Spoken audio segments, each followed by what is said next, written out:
Hi guys, and welcome back to World of Tanks, and I'm going to be looking at the new Russian premium medium tank, tier 8, the Guardian STG. Yes, it's another Russian tank. We've had a lot of those, well, we've had a couple recently, but there is a hell of a lot of Russian tanks, premium tanks in the game, should I say. But at least this one is something new to console. However, it is, again, another hero version. I'm assuming there will be a plain version. There is on PC. There's a Guardian and a standard STG. Probably following in a few weeks, but it's not gaudy. It's not got just ridiculous colours all over it, and I think it's quite nice. I like the picture on the side of the turret, and I think it's kind of nice and understated. It is a little bit expensive again. I mean, the package that's available at the moment, it is an ultimate pack, so you get various bits and bobs with it, but it's just over 13,000 gold. And again, the plain version, when it hits, will obviously be cheaper than that, and there are cheaper bundles coming on as well. But yeah, looks-wise, I kind of like it. I like the understated sort of thing they've put on it, and I think it is an improvement, definitely over the Warlord, definitely over the McDragon, and some of the other tanks we've had recently as well. But yeah, so looks-wise, I do like it. Gameplay-wise, well, obviously, some of you will have realised that it looks remarkably like the Object 416 and the one above it. I can't remember which one that one is because I've not been through those tanks yet myself. I just call them the frying pan tanks. It is a bit taller than the 416, and this does get a fully traversable turret. I think it's the 416 that doesn't, but this is a fully traversable turret. But yeah, it's alright. It's I think I said earlier, my first impressions found it a little bit odd because it's got an alright gun. The turret's okay. The hull armour's pretty weak, but it does kind of feel as though it should be quicker than it is. Not so much top speed wise, but more power to weight ratio wise, it kind of feels a bit quicker because it's got really good hull traverse, and it kind of, you think this is going to be quite a nimble, mobile tank. Very weak hull armour for its tier, so you're thinking, okay, support tank. But it just, I don't know, it's not too bad mobility wise, but I just feel it could do with a little bit of an increase to its power to weight ratio. I don't think it'd make it overpowered in any way because it's still got the downside of crap gun depression and elevation, and a pretty weak hull that seems to be made of ammo racks. So far it sounds, it doesn't sound particularly enticing or appealing, but I don't think it's a bad tank. I think it is just a high skill tank. It's not easy to do well in, but it can be quite rewarding. Also, don't forget that the stats of this tank and anything else to compare it to are correct at the time of recording this, but obviously subject to buffs and nerfs at Wargaming's whims. But anyway, yeah, so yeah, tier 8 Russian premium medium plays up to tier 10. As I said, the gun's alright. It's not bad. We'll have a look at that as well. Yeah, let's just start looking at some stats. Yeah, it is a little bit out of my comfort zone. Like I say, I've not been through the frying pan tanks, but it's sort of within it because I am kind of liking my medium tanks, and the hull isn't too bad. But yeah, it's definitely a support tank. I've seen a few of them on the front line today, which I think is the wrong place for this tank, unless you're in a very good hull down position where you are just poking your gun through or over something. But anyway, 400 horsepower engine. The gun is 122mm D25TS. Now, we've had a few Russian tanks again recently that have used this gun or a very, very similar gun, normally some sort of variation of the D25T, normally with a letter after it, whatever. And they all seem to be using, or most of them use an APCR as standard ammunition. This does not. It is armour piercing, which has obviously advantages and disadvantages. There is one major one with this, which is shell velocity, which I shall mention sort of afterwards. But anyway, 4.29 rounds a minute, 212mm of penetration, which is quite nice. It's I mean, when you're looking at some of the other tier 8 sort of Russian mediums, you're talking less pen than that on some of them. And 390 damage, with it being that big old Russian 122mm. Yeah, you've got that standard 390 damage. 248 in your premium rounds, which does seem a little bit low, to be honest. The gun damage wise, I suppose, compares quite a lot with the King Dragon. I mentioned that recently. The review of that, the revisit, will be going up. I finally got the footage done for that, by the way. But anyway, I digress. So yeah, 248 does feel a bit low. You don't really feel as though you've got much to fall back on in tier 10 matches when you can't, pen them with your standard ammunition. And as I said before, I mean, it is very much a supporting tank. You do kind of have to stay further back. But I think it could just do with a bit more pen on its premium ammunition. And I mean, if you got a bit more pen on your premium ammunition and a little bit more on the power to weight ratio, then it could be in position for sort of flanking a little bit if it can, or just moving about a little bit quicker. I don't know. I'm not sure. I think, yeah, a bit more on the power to weight ratio possibly with this. But anyway, HE 61530, aiming time 2.5 seconds, which isn't great. Better than a Russian heavy. You know, it's probably about, I think it's about average for Russian medium, if memory serves me rightly. Some are a little bit less, some are a little bit more. King Dragon, again, I know it's a different tank, different gun, but it's, you know, it kind of mobility-wise feels similar. And again, with that, it does get a slightly higher rate of fire. This has got more penetration. That's got a slightly better aiming time, but yeah, 2.5 seconds. It doesn't feel too savage. In game, and again, like I say, it's kind of, you know, average-ish for sort of Russian mediums at this sort of stage. However, the accuracy is quite nice at 0.33, which is a bit sort of non-typical sort of Russian. You know, they're not known for the great accuracy, especially on the 122s. But yeah, it's fairly nice accuracy for a Russian 122. Hull traverse 45 degrees a second, really quite nice, no problems there with the hull. However, it kind of can cause a few issues with your turret traverse being only 35, it's 10 degrees less. So again, when you turn in your hull quickly, sometimes the turret will struggle to keep up, so that can be a bit of an issue, do bear that in mind. Not a great view range at 370, however, it is fairly typically Russian, a little bit less than most of the Russian mediums, which are around 380. So it is slightly on the lower side, but again, sort of typically Russian, so it's something you sort of come to expect. Now, supplies-wise, 840 for your standard rounds, 4,400 for your APCR, 470 for your explosive. I've just stuck standard consumables on it. Again, I'm back on the press account. So skill-wise, I mean, it's, if you're a new player, you probably don't want to be buying a tier 8 medium anyway, or a tier 8 premium, should I say, being a new player. Bit more experience will probably know about the skills on this, but yeah, I mean, yeah, I'm not sure. I don't know. I'm not going to comment on the crew skills on this. I do apologise. I know I normally do sort of comment on them at some degree, but I'm really not sure with this one at the moment. I'm really not sure what it would benefit from, apart from your sort of standard stuff, you know, obviously, you know, repairs, camouflage, sixth sense, etc, etc. Maybe aiming on the turret traverse, but yeah, I'm not entirely sure what it would benefit from. Oh, actually, yes, I am. Not preventative maintenance. The ammo rack one. The name escapes me off the top of my head right now. I've got to have a look. Yeah, the ammo rack one. It does seem to be made of ammo racks. In fact, in my first game, I got my ammo rack damaged. I repaired it, and then the next shot that went in damaged it again. The next game, I didn't get it damaged, but that was basically because it sort of got to a point where all of a sudden I was mobbed and dead within a few seconds. Third game, got my ammo rack damaged. So yeah, safe stowage, that's it.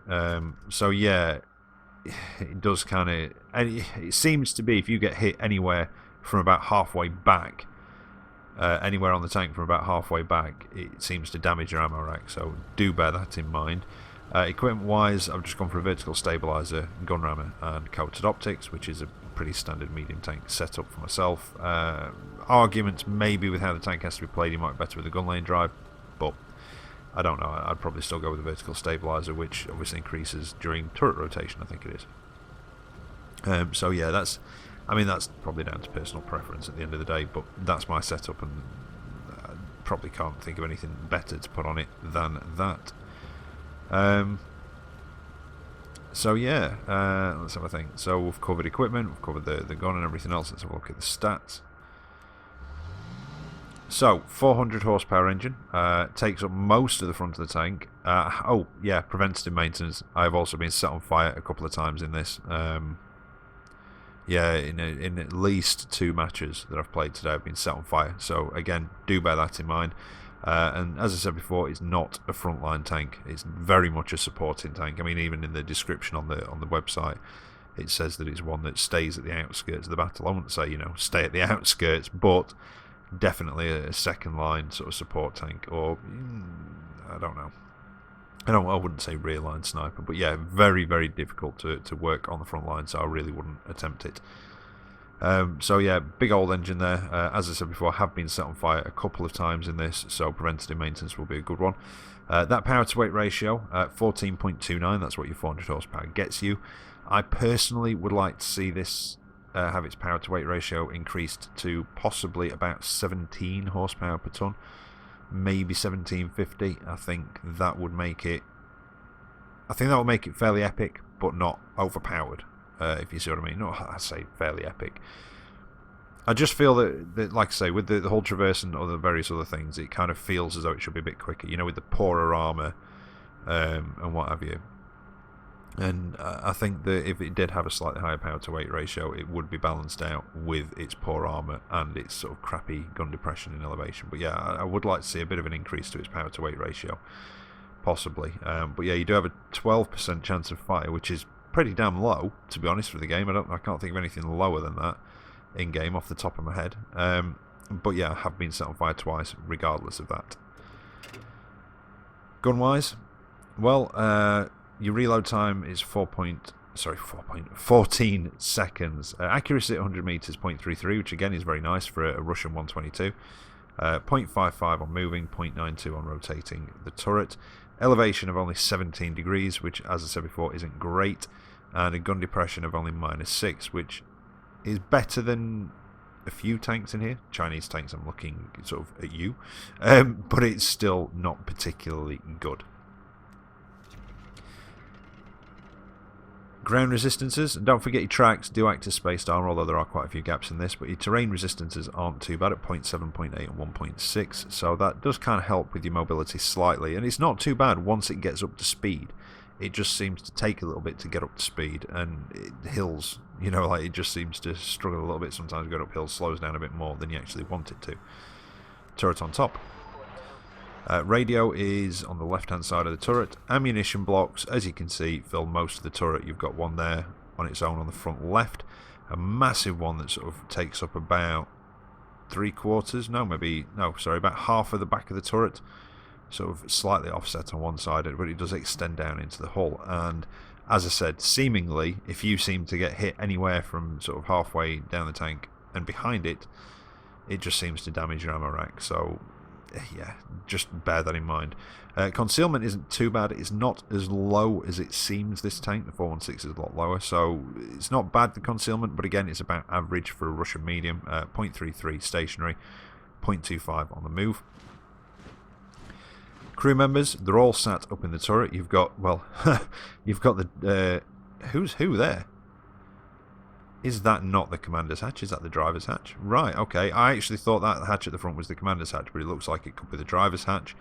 And it looks like you've got the loader behind the driver, and then you've got the commander under a very small commander's hatch, and you've got the gunner seemingly sat on his lap. So, very cosy in there. You know, you'd have to be friends to work in that turret. Right, armour-wise. Now, the armour figures on this are quite misleading. It's not in the Tankopedia yet, so I'm having to take these figures from the actual article on the website. So, yeah.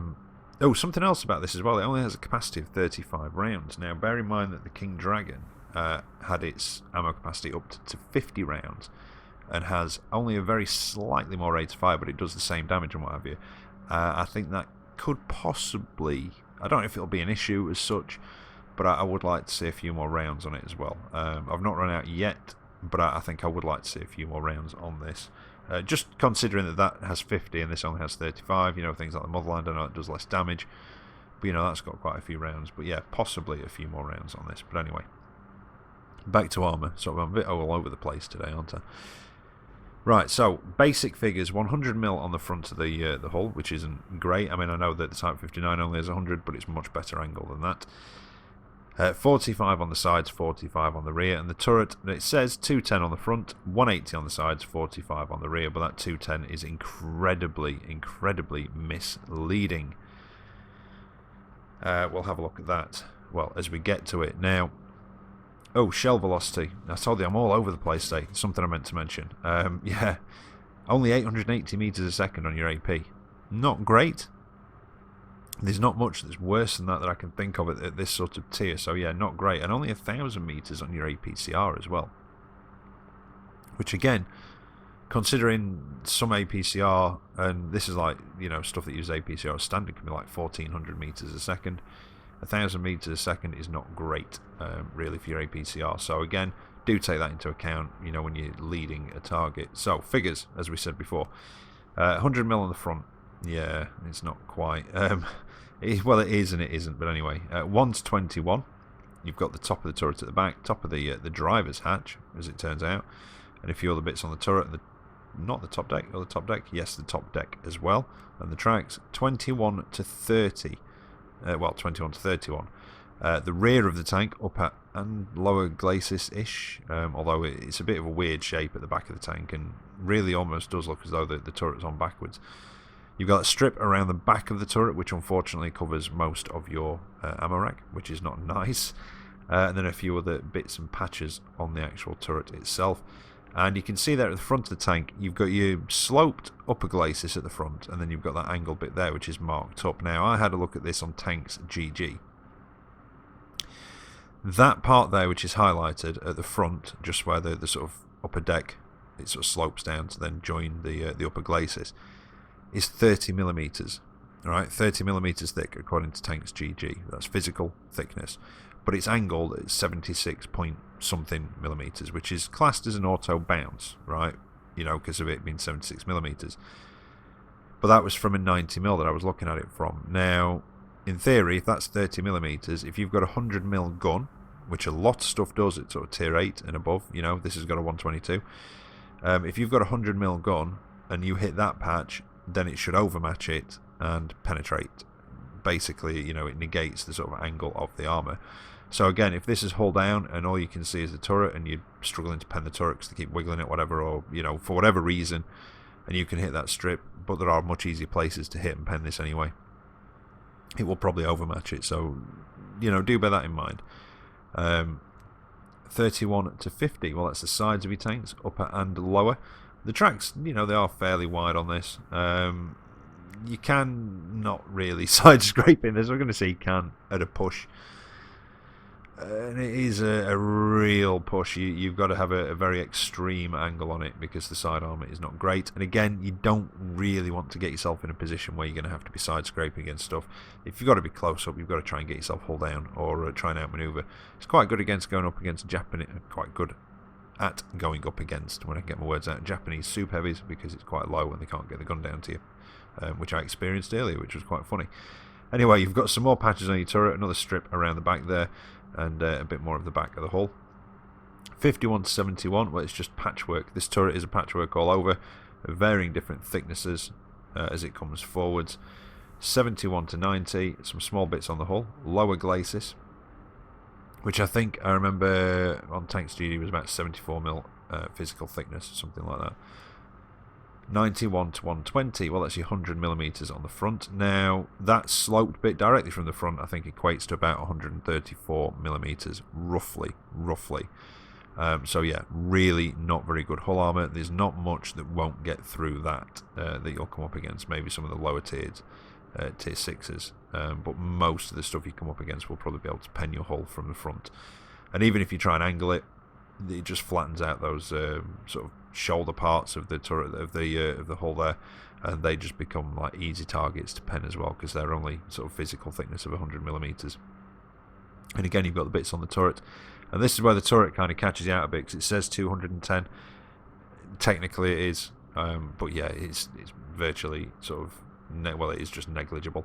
The only thing with the turret is it is nice and rounded, but you've got that bloody great driver's viewport hatch cone cylinder thing, which is quite flat, quite easy to hit, and quite easy to pen as well. So do be careful of that in a hull down position as well. Don't think you're invulnerable. It's not the best tank for hull down positions. It's just that, you know, if you find yourself close up, that's what you want to try and do. Get in a hull down position if you can. 161 to 190, just those small bits on the hull, and then your 210 millimeters of frontal hull armor, frontal turret armor is there. That small strip just at the bottom of the turret where it joins the hull, that's your 210 mil of frontal turret armor. Yeah. I did say it was a little bit misleading, but anyway, there you go. So pen-wise, turret can be a bit bouncy, but don't rely on it. If you're going up against one of these, that hatch, or just anywhere on the hull, basically, if you're going to go for the turret, try and go for it a bit lower down. The armour is thicker, but it's not too thick, but it's less curved, so it's probably going to have more chance of penning. But anyway, this has been a very, very long garage part, so let's just get into the replays and see how it actually handles. Right, so here we are for the first of the replays. Apologies, that was a bit of a longer garage review. Sometimes when I just get started, I can't stop talking. But yeah, so here we go, and you know, just a bit of a quick summary. I never really sort of came to any conclusions in the garage. Oh yeah, something about the gun. The reason I was doing that at the beginning, and I don't know if you want to rewind that a little bit. When you're looking through your actual gun sight, and you move the gun up and down, it seems to pivot in a weird way. Seems to pivot not quite from actually where the breech enters the turret. It's a bit odd, but I couldn't quite figure it out. But anyway, yeah, just, you know, it's only a cosmetic thing, but it just seems a bit weird. Anyway, yeah, I don't know if I really concluded much after the garage part. So yeah, I mean, as I said before, I've not been through the frying pan tanks on the Russian tank line yet, so I really cannot comment on how it compares to either of those. And yeah, I mean, you know, if you look at things like the T44, which can have 122mm gun on it, you know, the performance of that gun is nowhere near as good as the performance of this one. And again, it kind of makes me think, is the T44, has that been subject to power creep now? I think in a way it has, with regards to mostly the penetration on its guns, the two that it can have. But anyway, conclusion with this, as I said before, I don't think it's a bad tank. I think it's a higher skill tank to use, because of kind of how it's set up, because the turret is kind of bouncy but not 100% reliable. The hull is pretty weak, as I said before, and does seem to be pretty much made of ammo racks from about halfway back in the tank. But the gun is alright. Rate of fire is alright, it's not bad. Obviously, you know, I know I mentioned the King Dragon before, the review is coming, it's all together. I just want to re-listen to the garage part of it to make sure that I have got it right this time, with whatever, with the different changes and that sort of thing. So, but yeah, the gun on this is alright. Shell velocity is a little bit slow, as I said before, but accuracy is alright, penetration's nice, damage is nice. Rate of fire is okay as well, you know, it's not bad. Could be better, could be worse, but yeah, it's not bad. Nope, yeah, got hit by something. Probably should have pulled back. I thought it was that guy there, but now I'm not entirely sure. That was a nice hit on him, and I pretty much end up getting stuck here and spending most of the match in this position, sort of ducking back and forth from this rock, keep getting spotted, trying to pull back and what have you. I mean, one of the tricks some people do with these rear turreted tanks is sometimes reverse out of spaces, so you're not poking as much of your tank out before you can actually shoot, you see. Side scraping, I have bounced 1 or 2 shots off the side of this, but you do have to be at quite an extreme sort of angle. And then obviously you have to be careful, because if you expose that angled sort of hull shoulder, if you will, from the front, that really flattens out and becomes easy to pen. Not that the hull's hard to pen in the first place, but you know what I mean. So yeah, the price of the Ultimate Bundle, I mean, don't forget the Ultimate Bundle, you do get other stuff in there as well. And if you want this cheaper, you're going to have to wait a few weeks, unfortunately. For the base bundles, if you want it cheaper than that, then you're probably going to have to wait a month or so for the clean version, the sort of non-skinned version. So yeah, 13,000, it is expensive. I don't think it's worth 13,000. I wasn't very keen on it at first, I must admit, and it's grown on me. It has grown on me. I don't think it's worth 13,000, which is why I won't be adding it to my garage yet. And to be honest, I'm in two minds about this. Part of me does kind of like it. I like the gun on it. I know it's a high skill tank, and part of me thinks, you know, I don't want to buy it because it's a higher skill tank. And sometimes I just can't be bothered. I know that sounds lazy, but sometimes you just think, I don't want to go in a tank that I'm really going to have to work really hard to do well in. Sometimes you just want to go in a tank and just sort of potter about and, you know, not so much an easy mode tank, but you know, you get what I'm trying to say, don't you? Sometimes you just think, yeah, you're up for the challenge. I'll go in something that's harder to play and harder to do well in. And other times you just think, no, I don't want to challenge. I just want to potter about and do, you know, a bit of blah blah blah on it or whatever. But yeah, it is nice, and you know, it does have its downsides. It is quite well balanced, but I think that it could possibly, as I said before, just do with a bit more power to weight. In fact, you know, I mentioned in the garage about it being fairly low. It's not as low as the Object 416, is it? I think that's the Tier 8 frying pan. It's not as low as that, but the hull traverse is nice. The turret traverse can be an issue when you turn in the hull a lot, but with it being quite low, these super heavies, well, you can just troll them a little bit, get alongside, and there's pretty much nothing they can do. So there you go, you're done. And not quite sure what happens here. Did we time out? Did the match time out? I don't know. It can't have done. But anyway. Oh, base captured. I couldn't see a capture bar at the top. Oh, God, yeah, you don't have them now, do you? It's like this stupid thing. But there you go. So yeah, nice earning. 3,000 damage, so, you know, not bad. Quite happy with that. Second place, not quite enough for top. So, yeah, I mean, it's nice that we've had a new tank. You know, a new tank. I know it's on PC, and obviously there's the Guardian and the standard version on PC. But it's nice that we've actually got something new to console, that we've not had this tank before. It's not just another reskin of something that already exists in game. It's nice to have something different, and it's also, I mean, because I know we had the Scourge Lenny Kravitz recently, which obviously, you know, you could say, well, that's new to game. You know, it's not just a reskin of something that already exists, but it kind of is. I mean, it is kind of just an IS-3 clone with a bit of a different shape, but essentially that's what it is. This is something a bit different. I mean, as I said, I really cannot comment on how it compares to the frying pan and what have you, because I've not been through it, but I think this has got a bigger gun, and I think it's, if I remember rightly, this has actually got better turret armour as well, so it is a little bit more armoured. But yeah, I just think that, you know, I don't think it needs to be super fast, but just a bit more of an increase. I mean, what is it? Power to weight is about 14 point something at the minute. So I think power to weight, just an increase of up to maybe 16, 17 horsepower per ton, something like that, and I think that would make a difference to this tank. And it would, I don't know if it'd lower the skill level, it might do ever so slightly, but it'd give you a little bit more of an option with it. Sometimes it's just not quite got that up and go. I mean, the top speed's alright at 50, I think it is, kilometres an hour, and when it gets going, you know, it does it. But it just needs a little bit more, and it's more to be with how this sort of tank has to be played. But yeah, it's not a bad tank. I just think it's higher skill,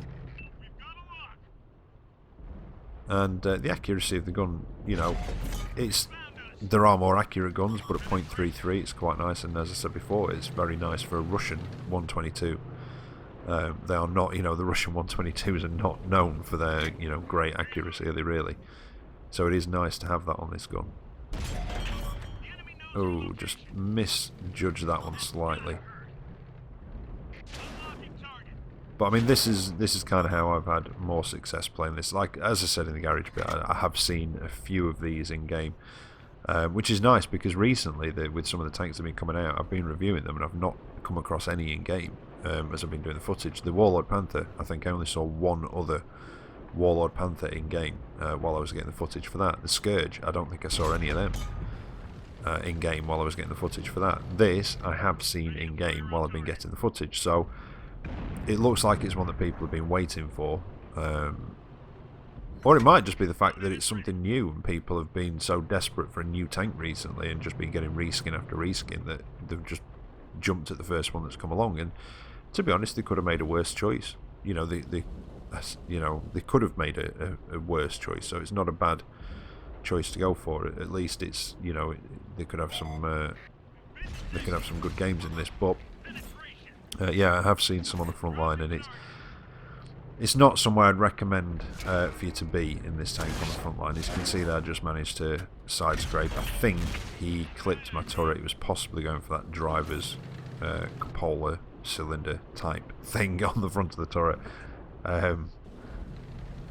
But I'm assuming this is one of those unusual designs that they tried out where the sort of the driver and everything turns with the turret possibly, or the turret turns independently of the driver. No, he can't do because he's in that cylinder. So yeah, that would have been quite confusing to drive possibly for them. But see, this is like the perfect position for this tank, something like this, because it's quite low. It's not as low as some of the others.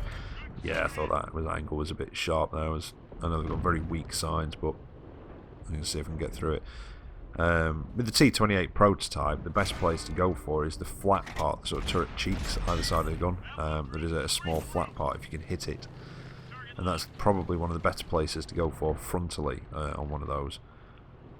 That's what I was going for. I wasn't quite hitting it in 212. Might have gone through, but yeah, you know, like I say, I'm happy with the 212 pen. Probably or possibly do with a little bit more pen on its premium rounds. But yeah, I think that's it really. I mean, obviously it's got its good sides, its bad sides, like most tanks. But some of them recently, the bad sides seem to be outweighing the good. But yeah, it's all right. Oh, now I've got the side of his turret, and yeah, lovely hit. But yeah, this sort of position, because it's low, I'm behind here, I'm completely hull down. I mean, this is a good position for it. It is definitely a supporting tank. I mean, you could get front line if you could find a position like this, sort of on the front line. But you know, it is kind of very limited in its sort of use and performance, frontline wise. I would say stay back, second wave, you know, moving up, supporting, and doing a bit of flanking as well, because it is a bit quicker. You know, it's top speed wise, sorry, it is quick enough to get around on the flanks. And as you can see now, we've got a T29 left and a Fatherland, and I'm going to try and put that top speed to use, but I just wish he had a bit more oomph under the hood, just to get going in the first place. But yeah, it is nice playing a Russian gun with a bit more accuracy for once. And you know, like I say, I am in two minds with this tank whether to add it or not. I think if I was going to add it to my garage, because it is something a bit different and I have been enjoying it, then I would wait for the cheaper version, not the plain version, because I do like what they've done with this. Although I don't know if I mentioned, you cannot put camo on it, but you can put one inscription, one emblem. That's it. The inscription goes on the right side of the turret, the sort of more plain side. The emblem goes on the front right upper glacis, I think it is. So yeah, you can put one emblem, one inscription. Obviously you can put flags on it, but you cannot camo it. But yeah, I think I'd wait for the cheapest bundle, the base bundle for this. But yeah, that other part to me is just saying, do I really want it? Because it is a higher skill tank. But you know, it's not a high skill tank like some of the ones we've got in game, but it is a higher skill tank, I would have said, personally. And it just depends on how often you want to go in it. I mean, like the Ziska, I still can't decide whether the Ziska, the Skoda T40, is just a bad tank or if it's just a really high skill tank. And I think I've come to the conclusion that it's a bad tank with a decent gun.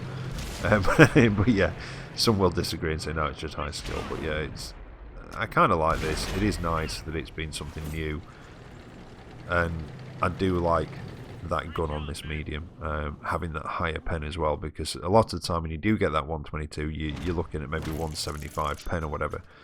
It's not very often you do get sort of the pen as high as that with it, with the sort of D25T sort of variation of gun, you know, which is the same kind of thing that's on the IS, that sort of thing.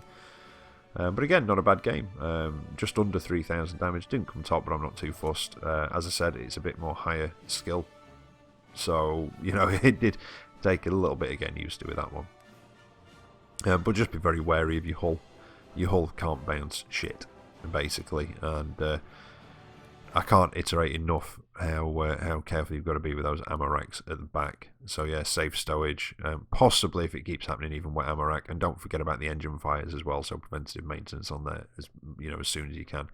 Even though it's only 12%, I did get set on fire a few times yesterday, so just be sort of pre-warned. But there you go. I hope you've enjoyed that. I hope you found it informative. I'll try and be back later on with another video today for you, possibly the Crafts Panzer 4 review if I can knock that out. Otherwise, I'll just edit up and upload the King Dragon review if all's good with that, and I don't need to re-record the garage part. But anyway, what a mouthful. So yeah, anyway, take care out there, and I'll catch you next time. See you later.